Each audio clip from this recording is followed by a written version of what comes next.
बिस्मिल्लाहिर्रहमानिर्रहीम। अस्सलामुअलैकुम दोस्तों, मैं हूं इंजीनियर वक़ार अहमद और आप देख रहे हैं मेरा यूट्यूब चैनल टेक्निकल वक़ार घोटो।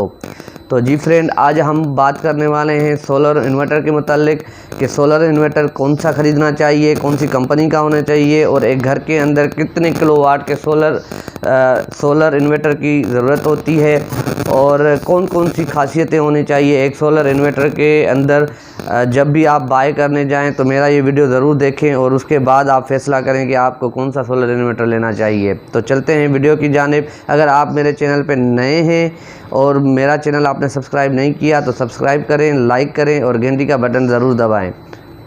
तो जी फ्रेंड, बात करते हैं सोलर इन्वर्टर के मुतालिक कि सोलर इन्वर्टर के अंदर जो है कौन कौन सी खुसूसियात होती हैं और अगर हमें अपने घर के लिए सोलर इन्वर्टर ख़रीदना हो तो हम जो है कौन सी कंपनी का ख़रीदें और कितने किलोवाट का ख़रीदें और उसके अंदर क्या क्या फ़ीचर हमें देखने चाहिए बिफ़ोर बाइंग और उसकी जो प्राइस है वो कितनी होनी चाहिए और कौन सी कंपनी का होना चाहिए। तो जी फ्रेंड, मैं आपको आज बताने वाला हूँ कि जो कंपनी की अगर हम बात करें तो पाकिस्तान के अंदर जो ब्रांड हैं वो हर ब्रांड जो है अपनी जो प्राइसिंग है उसने अपने हिसाब से रखी हुई है। लेकिन अगर बात करें कि ये जो सोलर इन्वर्टर है ये कहाँ से बन के आते हैं, तो ये जो सोलर इन्वर्टर हैं इनमें दो क्वालिटियाँ आती हैं। एक यूरोपियन क्वालिटी कहलाती है और एक जो है वो चाइना की क्वालिटी कहलाती है। जो यूरोपियन क्वालिटी है अगर हम बात करें उसकी, तो यूरोपियन क्वालिटी का जो इन्वर्टर है वो बहुत एक्सपेंसिव हैं।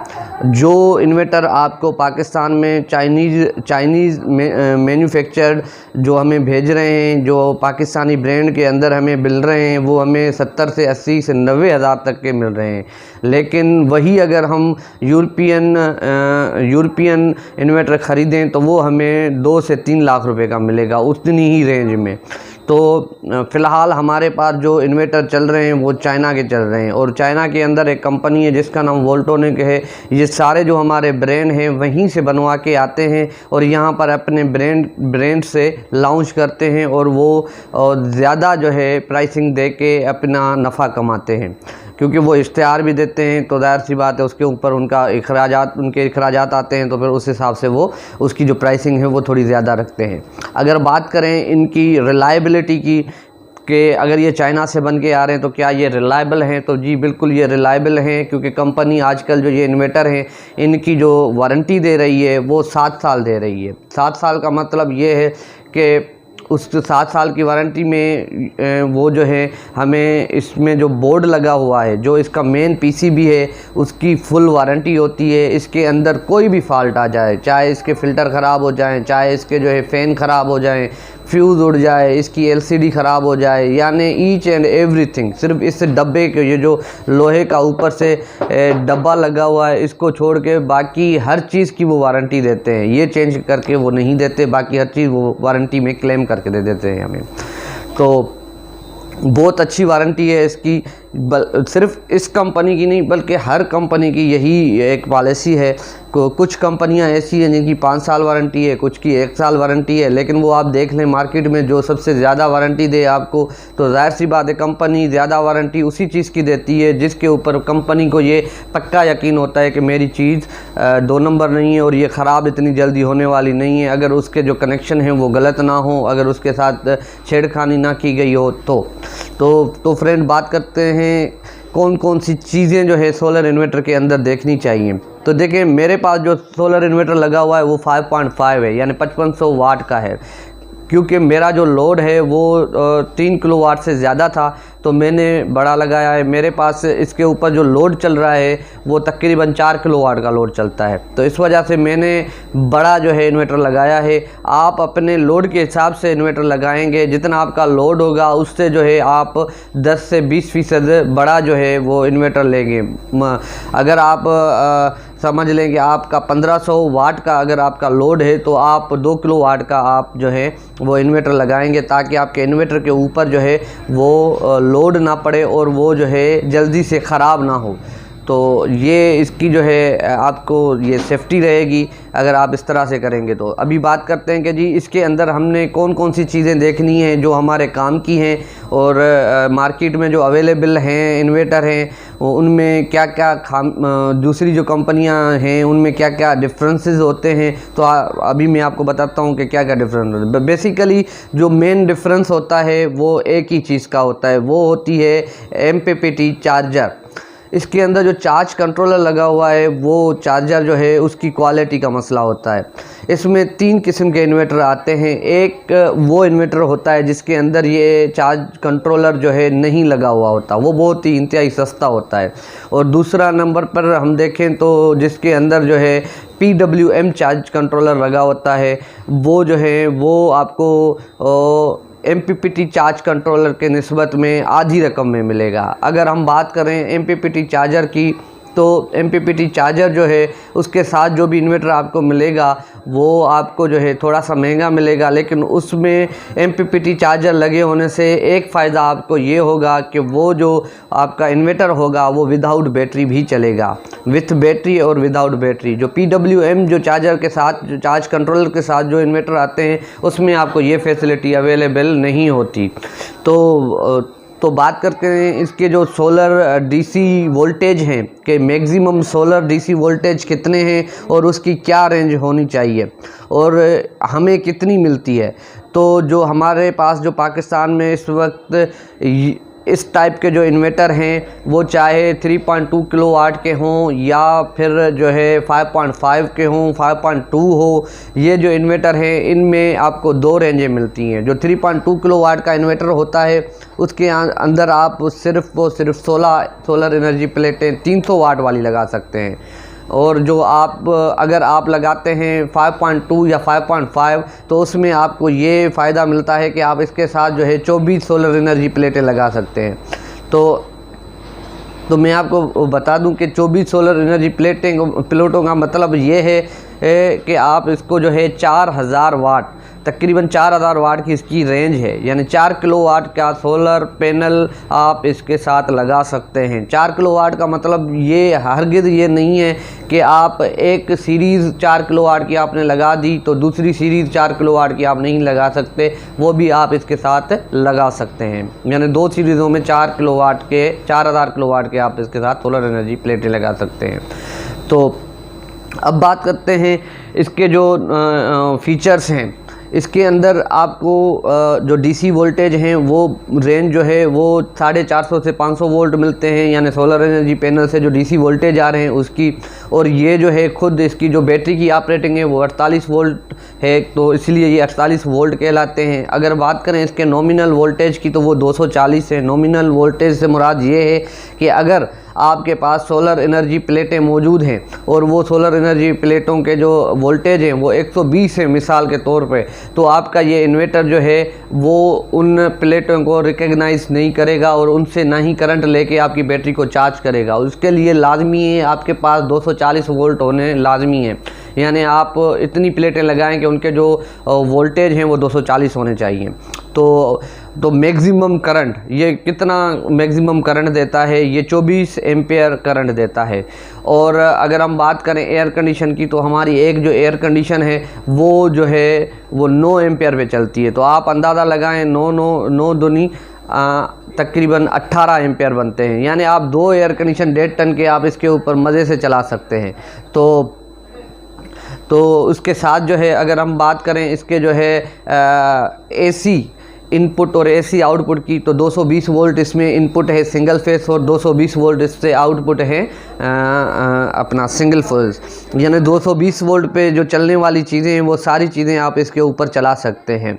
अगर बात करें इसकी कि इसके अंदर कंपनी ने क्या क्या सेफ्टी दी हुई है, तो कंपनी ने इसके अंदर 2 फ़ैन दिए हुए हैं। यहाँ पर अमूमन एक ही फ़ैन होता है लेकिन कंपनी ने 2 दिए हैं। एक जो फ़ैन है वो मुसलसल ऑन रहता है और दूसरा जो है वो वक्तन फ़वक्तन जो ही हमारा इन्वर्टर के ऊपर लोड ज़्यादा होता है, वो गर्म होता है, तो वो जो है उसको दूसरे फ़ैन को ऑन कर देता है इसको कूल करने के लिए। उसके अलावा जो कंपनी ने सेफ्टी दी है वो ये दी है कि इसको डस्ट प्रूफ बनाया है, यानी आप अगर किसी ऐसी जगह पे रहते हैं जहाँ पर डस्ट बहुत ज़्यादा है तो आपको घबराने की ज़रूरत नहीं है, ये डस्ट प्रूफ है।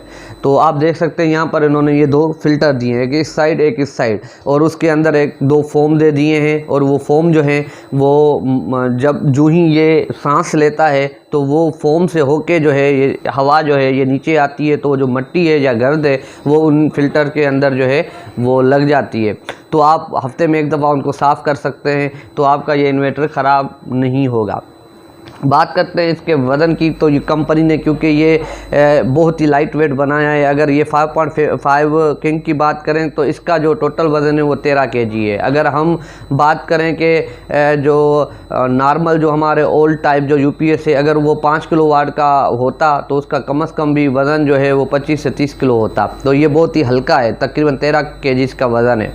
अच्छा, अब बात करते हैं कि इसके ये ऑन ग्रिड और ऑफ ग्रिड है, तो बिल्कुल ये ऑन ग्रिड और ऑफ ग्रिड भी है, यानी वापडा अवेलेबल है तभी भी ये चलेगा, अगर नहीं है तभी भी ये चलेगा। यानी आप सिर्फ सोलर से भी इसको चला सकते हैं, विथ बैटरी विदाउट बैटरी मैं आपको बता चुका हूँ। अगर बैटरियाँ हैं आपके पास तो वेल एंड गुड, अगर नहीं है फिर भी ये आप इसके ऊपर जो है 75% का लोड चला सकते हैं, बशर्ते आपके पास सोलर पैनल अच्छे होने चाहिए। अच्छा, अभी बात करते हैं कि इसके साथ हमने बैटरियां कौन सी लगानी है। तो कोई इसके साथ बैटरियां लगाने की हद नहीं है, क्योंकि आप इसके साथ बिल्कुल छोटी बैटरियां भी लगा सकते हैं और बड़ी बैटरियां भी लगा सकते हैं। कई लोग कहते हैं कि जी हम इसके साथ अगर ये हमने लगाना है तो फिर 200 एम्पेयर की 4 बैटरियाँ लगाएँ तो तकरीबन वो 20,000 रुपये की एक बैटरी है, तो 80,000 की 2 बैटरियाँ हो जाती हैं। तो ऐसा नहीं है, अगर आपने दिन को इसको चलाना है और रात में आपका लोड डीसी है, डीसी पंखे वगैरह लगे हुए हैं, तो आप एलईडी लाइटें लगी हुई हैं, तो आपको परेशानी लेने की ज़रूरत नहीं है। आप इसके ऊपर जो है छोटी बैटरियां लगा लें, जो आपका लोड जो है जो आपका लोड है वो उसको वो चला सके, बस इतनी आप बैटरियां इसके ऊपर लगा सकते हैं। और जो ख़ास इसके अंदर जो फीचर है जो मुझे बहुत बड़ा पसंद है वो ये है कि ये जो इन्वर्टर हैं ये ऑटो साइंक्रोनाइजेशन करते हैं। ऑटो साइंक्रोनाइजेशन से मुराद ये है कि अमूमन पहले के दौर में जो हमारे पास यूपीएस थे वो हमारे पास जो बैटरियां हो जाती थी वो डिस्चार्ज हो जाती थी, और फिर हम कुछ वक्त के बाद 6 महीने 8 महीने के बाद जब उनको चलाते थे तो बैटरियां टाइमिंग नहीं देती थी। फिर हमें उन बैटरियों को उठा के किसी ऑटो इलेक्ट्रीशियन के पास लेके जाना पड़ता था, बड़े चार्जर पर उसको चार्ज कराना पड़ता था, और फिर हम उनको जो है फिर दोबारा घर आके उनको लगाते थे, तो उनकी लाइफ बढ़ जाती थी। लेकिन ये जो इन्वर्टर हैं इनके अंदर ये खासियत है, ये ऑटो साइंक्रोनाइजेशन है, इसके अंदर आप उसमें टाइमिंग भी दे सकते हैं कि ये कितने टाइम के बाद जो है आपकी बैटरियों को साइंक्रोनाइज करे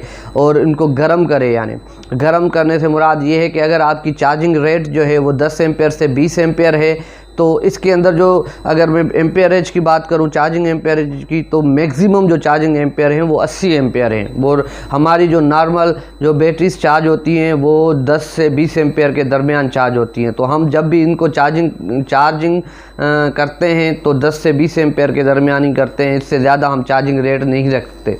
तो अगर हम बात करें कि ये जो हमारा जो यूपीएस है या जो इन्वर्टर है ये जो है हमारी बैटरियों को गर्म किस तरीके से करता है, तो ये जब हम इसको ऑटो साइंक्रोनाइजेशन पे रखते हैं तो ये महीने में एक दफ़ा आपकी बैटरियों को सही नमूने से 40 से 50 एम्पेयर के ऊपर चार्जिंग कर देता है। आपको पता भी नहीं चलता, आपकी बैटरियां गर्म हो जाती हैं और उनको वो चार्ज कर देता है, आपकी बैटरियों की लाइफ बढ़ जाती है। और इसके अलावा इसके अंदर जो इस मॉडल के अंदर जो खुसूसियत है वो मैं आपको बता दूं कि इसके अंदर जो लो वोल्टेज कट ऑफ है, यानी जो हमारी बैटरियां हैं वो 48 वोल्ट हैं। रात के टाइम हमें बैकअप बैटरियों से ही लेना होता है, तो बहुत सी कंपनियों के अंदर जो है ये सेटिंग नहीं है, इसके अंदर है। वो इसके अंदर ये है कि इसके अंदर जो लो वोल्टेज कट ऑफ है, यानी कम से कम आपकी बैटरियां जितनी डाउन होने के बाद जो है आप जो है आपका जो यूपीएस है उसको कट ऑफ कर दे, आपका लोड कट ऑफ कर दे। वो ये है कि इसके 40 वोल्ट हैं, बाकी जो भी कंपनियां हैं उनमें 42 वोल्ट है। वो मैं आपको दिखा देता हूँ इसकी सेटिंग। अच्छा, अब बात करते हैं कि जी हम इसके ऊपर लोड मैं इसके ऊपर क्या लोड चलाता हूँ। तो मैं आपको बताऊँ कि मैं इसके ऊपर 4 किलोवाट का लोड चलाता हूँ, जिसमें मेरा पूरा घर है और 2 जो हैं मशीनें हैं, वो मैं आपको दूसरे वीडियो में बता दूंगा कि वो जो मशीनें हैं उनका कितना लोड है, वो किस तरीके से चल रही हैं, और अगले वीडियो में मैं आपको उसकी डिटेल दूंगा कि क्या मशीनें चलती हैं। वो 2 मशीनें हैं जो मैं इसके ऊपर चलाता हूँ और बड़े ही ईज़िली इसके ऊपर चलती हैं। ये जो आपको मॉडल नज़र आ रहा है ये 2018-19 का मॉडल है और जो 2020 का मॉडल है इस कंपनी का वो वाइट कलर में है। तो तकरीबन 1 साल इसको हो गया है मेरे पास। उसके बाद मैंने सोचा कि आप लोगों को सही इन्फॉर्मेशन दी जाए। अच्छा, अब अगर बात की जाए इसकी सेफ़्टी की कि मैंने इसके साथ क्या क्या सेफ़्टी मुहैया किए हुए हैं जो कि आप लोगों को भी करने चाहिए, तो आप देख सकते हैं कि यहाँ पर मैंने 2 ब्रेकर जो हैं ये लगाए हुए हैं। ये जो 2 ब्रेकर हैं ये एसी इन के लिए हैं और इन ब्रेकरों में जो इनपुट है वो इस वोल्ट प्रोटेक्टर के थ्रू है। ये वोल्ट प्रोटेक्टर क्या काम करता है कि हमारे जो वोल्ट हैं उनको ये कंट्रोल करता है। अमूमन हम देखते हैं कि ट्रांसफार्मर में थोड़ी बहुत गड़बड़ी होती है तो हमारी चीज़ें जल जाती हैं, जैसे मोटर जल जाता है, जैसे कोई बल्ब फ्यूज़ हो गया, पंखा जल गया। तो वजह क्या होती है कि हमारे पास ब्रेकर तो लगे होते हैं और हमारे पास जो कटआउट हैं वो भी लगे होते हैं, लेकिन चीज़ें जलने की वजह क्या है? चीज़ें जलने की वजह ये होती है कि हमारे पास जो इक्विपमेंट जो भी लगे हुए होते हैं वो सिर्फ करंट को कंट्रोल करते हैं लेकिन वोल्टेज को कंट्रोल नहीं करते। तो उसके लिए ये एक डिवाइस आती है जिसको हम वी प्रोटेक्टर या वोल्ट प्रोटेक्टर बोलते हैं। तो ये बहुत सस्ता है, ये इसकी इतनी ज़्यादा रकम नहीं है जितनी हमारी चीज़ें जल जाती हैं। तो ये आप लाजमी लगाएं। हमने इससे जो है लेके करंट हमने ब्रेकर में दिया है, ब्रेकर से लेके यूपीएस को दिया है और यूपीएस से जो हमारा आउटपुट है वो डायरेक्ट है। यहाँ से ये जो 2 तारें आपको दिखाई दे रही हैं ये डायरेक्ट जा रहा है। तो इससे बेसिकली डायरेक्ट इसलिए हमने निकाला हुआ है क्योंकि इसके अंदर ये खुद ही जो है इतनी प्रोटेक्शन है इसके अंदर। अगर शॉर्ट सर्किट होगा या कुछ भी होगा, कोई बल्ब फ्यूज़ हो जाता है, शॉर्ट सर्किट हो जाता है कहीं पर, तो ये ऑटोमेटिक ट्रिप हो जाएगा, यानी आपकी चीज़ें जो है वो ख़राब भी नहीं होगी और ये इन्वर्टर भी ख़राब नहीं होगा। तो अब बात करते हैं इसके अलावा जो डीसी है, डीसी इनपुट है, उसके साथ मैंने ये आप देख रहे हैं अमूमन लोग कहते हैं कि जी डीसी इन्वर्टर के साथ ये ब्रेकर लगाएं, वो ब्रेकर लगाएं। तो मैंने इसके साथ सिर्फ एक लाइन के ऊपर, आप देख सकते हैं ये एक लाइन है, उसके ऊपर जो है वो मैंने ये लगाया हुआ है। ये आप देख लें, ये एक लाइन के ऊपर मैंने सिर्फ जो है ये ब्रेकर लगाया हुआ है और ये जो ब्रेकर है सिर्फ पॉजिटिव को मैंने कंट्रोल किया हुआ है। अगर मैं इसको बंद करूंगा तो मेरा सोलर बंद हो जाएगा, अगर ऑन करूंगा तो मेरा सोलर ऑन हो जाएगा। और इसके साथ मैंने 4 बैटरियां लगाई हुई हैं। तो बड़ी बैटरियां लगाने की ज़रूरत नहीं है, मैंने पहले भी आपको बताया कि जितना आपका लोड है उस हिसाब से आप बैटरियाँ लगाएँ। लाजमी नहीं है कि आपने 200 एच की या 500 एच वाले बैटरी सेल लगाने हैं, आप छोटी बैटरियाँ भी लगा सकते हैं अपने लोड के हिसाब से। तो मैं आपको दिखा देता हूँ कि मैंने जो बैटरियां लगाई हैं वो कौन सी लगाई हैं। ये आप देख सकते हैं यहाँ पर मैंने जो है ये एक कंपनी की एक्साइड कंपनी है, एक्साइड कंपनी की ये बैटरियां लगाई हैं और ये जो है 80 एच की बैटरियां हैं। क्योंकि मेरा लोड बहुत कम है इस वजह से मैंने 80 एच की बैटरियां लगाई हुई हैं। यहाँ पर मैं आपको बताता चलूँ कि जब भी आप बैटरियां लगाएं उनको सीरीज़ में जब आप कनेक्ट करें तो ये जब सीरीज़ में आप कनेक्ट करेंगे तो ये जो वायर होनी चाहिए ये 25 mm की होनी चाहिए। अगर आप इसकी जो वायर है मैं आपको बताऊं, इसकी अगर जो वायर है वो आप पतली लगाएंगे तो आपको जो है ये बैकअप अच्छा नहीं मिलेगा। अगर आप इसके साथ जो है ना 6 mm और 10 mm की वायर लगाएंगे तो आपको बैकअप अच्छा नहीं मिलेगा, क्योंकि इसका जो इनके जो एम्पेयरेज होते हैं वो इतने ज़्यादा होते हैं कि ये तारें फिर गर्म होना शुरू हो जाती हैं। और बैटरी से जो मेन वायर हैं वो भी आपकी 25 mm की होनी चाहिए जो आपकी यूपीएस के अंदर जा रही होती है। अगर बात करें सोलर एनर्जी के ऊपर हमने कौन सी वायर लगानी है, तो हमने सोलर एनर्जी प्लेट के ऊपर जो है वो 10 mm की वायर लगानी है, जो कि आम जो है हमारे पास जो तारें हैं वो 2 क्वालिटी में आती हैं। एक लोकल क्वालिटी आती है जो कि पाकिस्तान लोकल मेड होती हैं और दूसरी क्वालिटी आती है जो इम्पोर्टेड लोड का माल कहलाता है। तो आप कोई भी ले लें, दोनों ही तारें अच्छी होती हैं। तो बस फ़र्क इतना होता है कि जो आपको 25 mm की जो लोकल तार है वो आप उसको ये काउंट कर लें कि वो 16 mm की होगी, क्योंकि वो उसकी जो गेज होती है वो थोड़ी हल्की होती है। तो आपने फिर बैटरियों को 25 mm की तार के साथ सीरीज़ कर देना है और बैटरी जो है लाजमी नहीं है। मैंने पहले भी आपको बताया कि 200 एच की लगाएं, आप उतनी लगाएं जितनी आपको डिमांड है। लेकिन एक बात ज़रूर जहन में रखें कि आपकी अगर 4 बैटरियाँ हैं तो चारों नहीं होनी चाहिए और एक ही वक्त में ली हुई हों। ये नहीं है कि जो चारों बैटरियाँ हों वो जो है आगे पीछे आपने ली हो कि एक महीने में ली, दूसरे में, फिर तीसरे में, फिर चौथे में। फिर होगा ये कि आपको उतना अच्छा बैकअप नहीं मिलेगा और आपकी जो बैटरियों को जो चार्जिंग होगी इस यूपीएस के थ्रू, वो चार्जिंग तो होगी लेकिन वो कट ऑफ नहीं होगी, क्योंकि एक बैटरी अगर कमज़ोर होगी तो ये सेंस करेगा कि आपकी बैटरी जो है वो अभी भी चार्जिंग मांग रही है, तो कट ऑफ नहीं होगी। अल्टीमेटली होगा ये कि आपकी जो नई बैटरियाँ होंगी, ठीक बैटरियाँ होंगी, वो भी ख़राब हो जाएंगी। तो बैटरियाँ हमेशा चारों नहीं लगाएं और एक ही यानी एम्पेयर एज की लगाएं। ये नहीं होना चाहिए कि कुछ 70 की हों, कुछ 80 की हों, कुछ 100 की हों, कुछ 200 की हों। सारी एक ही यानी एज की होनी चाहिए, कम ज़्यादा एज की नहीं होनी चाहिए।